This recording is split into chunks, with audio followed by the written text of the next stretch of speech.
For the business owners or for the advertisers in the room or the people who make content, by the way, this is the ultimate hack, is just tell the truth.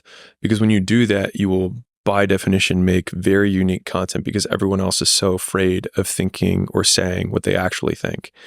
And so you can stand out without trying to stand out. The problem is that the vast majority of people who quote make content or try to quote add value just regurgitate what they think adds value rather than just saying what they really think. Also the benefit of experience, right? Because it's the only way that you can stress test whether or not this thing that you're trying to talk about is an actual thing. And you also get an extra perspective on that too, when you know that this is what most of the people say about a thing, and I have tried it, and this is my perspective on not only the thing, but why other people think that this thing is a thing, given that I know that it doesn't work. Feelings don't require action. Very similar. I think this one is super powerful for, will relate to all phases, but especially the beginner. So if you're a beginner, you have to separate you feeling something and you acting on that feeling, because you may feel hopeless many, many times, but you need to continue to do the activities that are aligned with your goal. You may feel hungry, but you need to not eat the cookie to stay aligned with your goal. You may feel angry, but know that retaliating at your coworker has no likely positive outcome.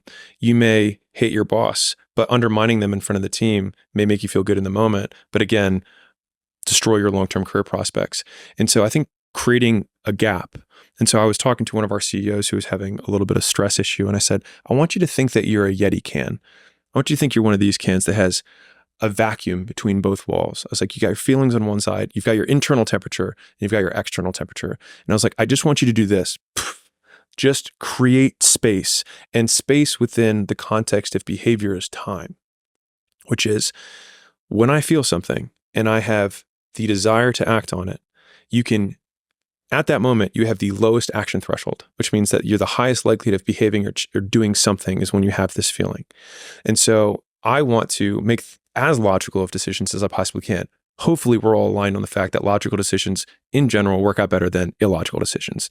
And so if we make logical decisions on a regular basis, then we'll have longer term outcomes. If we want to increase the likelihood that our decisions in general are logical, then we want to create space between when we feel and when we do. And encapsulated in one sentence, it's just because you feel something doesn't mean you need to act on it. And if you have an idea that you want to act on because of a feeling, if it still feels good in the morning, then do it. But I've never regretted taking time before acting when I was angry.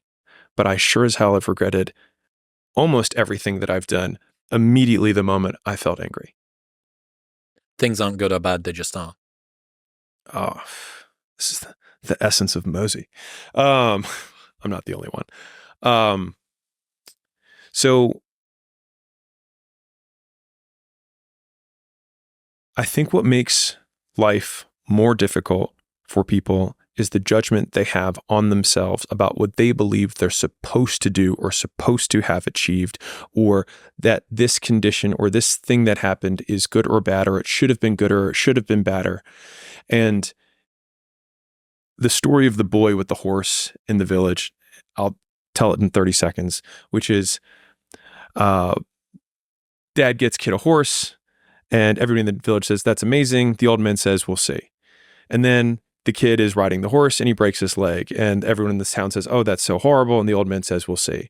And then the army comes to town to take all of the young men to war, and the kid can't go because his leg is broken. And everyone says, that's amazing. And the old man says, we'll see.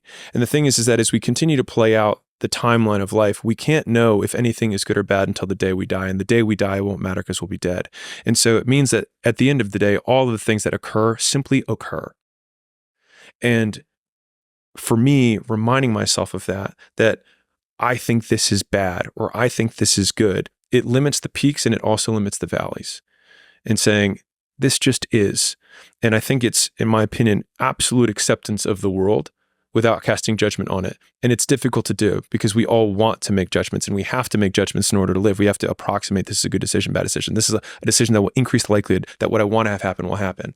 But most of the good bads that we have that are coming up are not for our own benefit are not aligned with our goals. They're aligned with one person that told us something when we were 7 years old, and then we incorporated that and we say, oh, this is bad, because someone else, when we were a kid, like you hit your head and then you look at the adult and the adult says that's bad. And you say, oh, it's bad. I'm going to cry now. Right. And so there are so many thousands and millions of those tiny judgments that are passed on to us that do not serve us. And so for me, it has been more beneficial to whitewash everything and then actively rebuild what I believe to be good or bad based on those things, but with a baseline reality that none of it is. Where should people go? Do you want to keep up to date with what you've got going on? Or what have you got any cool stuff coming up? If you're a beginner, just learning, figuring out how to make your first dollar, I'm a co-owner of Skool.com, Skool.com. You can start for free. It's a cool setup that we have to help people do it. And right now, 54.1% of people who start a paid community on Skool make money.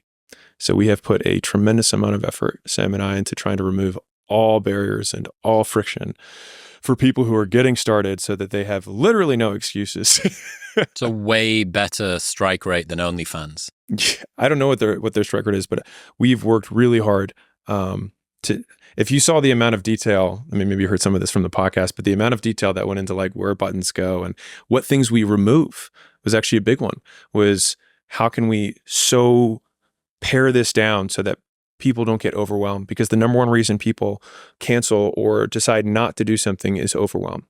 And so we're like, okay, how can we funnel action into the clearest possible steps that people go step 1, step 2, step 3, and then all of a sudden they're like, oh, this actually worked. And so it's been really cool to see the thousands of people who have made their first dollar, which is what I make all my content about it to begin with. And so it's been the ride of my life. It's been awesome.